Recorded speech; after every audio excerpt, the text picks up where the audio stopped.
perkenalkan, nama saya Florentine Agatha Naluri dengan NIM 2323032 dari Program Studi Agroteknologi Fakultas Sains dan Teknologi Universitas Kristen Wirawacana Sumbar.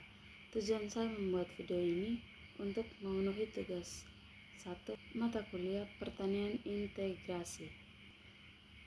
Jadi, pertanian terintegrasi atau sering disebut Integrated Farming System adalah sebuah sistem pertanian yang menghubungkan beberapa sektor seperti tanaman, peternakan, perikanan, dan kehutanan dalam satu kesatuan lahan secara serasi dan terencana. Nah, prinsip utamanya adalah zero waste atau tanpa limbah.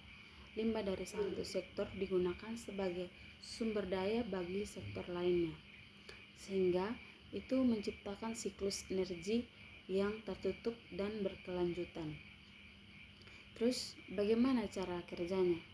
Nah, ini siklus ekosistem. Dalam sistem ini setiap komponennya itu memiliki hubungan timbal balik. Sebagai contoh umum, sektor tanaman ke peternakan, sisa panen seperti jerami padi atau daun jagung itu diolah menjadi pakan ternak. Nah, sektor peternakan ke tanaman itu seperti kotoran ternak tidak dibuang melainkan diolah menjadi pupuk organik atau pupuk kompos atau pupuk cair untuk menyuburkan ke lahan pertanian. Terus dari sektor peternakan ke energi, itu kotoran ternak juga bisa diolah melalui instalasi biogas untuk menghasilkan bahan bakar memasak bagi petani. Nah, kalau sektor perikanan, air kolam yang kaya akan nutrisi dari kotoran ikan bisa dipompa untuk mengairi dan memupuk tanaman atau biasa sering disebut aquaponis. Nah, keuntungan pertanian integrasi sistem ini dianggap sebagai solusi cerdas untuk pertanian masa depan. Nah, ini karena beberapa alasan. Yang pertama itu efisiensi biaya. Petani tidak perlu membeli banyak pupuk kimia atau pakan ternak komersial karena semuanya tersedia di dalam satu sistem yang sama. Nah, kemandirian pangan dan ekonomi.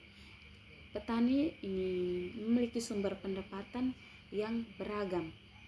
Ini seperti menjual beras, daging, susu, dan telur, sehingga tidak bergantung pada satu komoditas saja.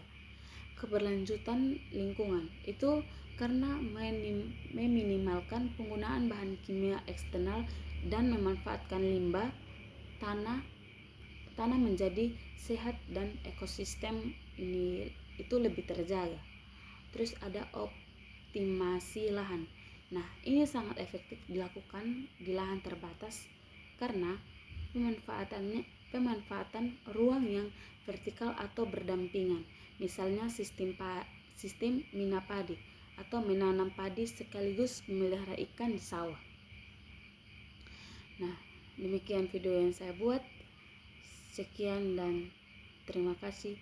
Salam.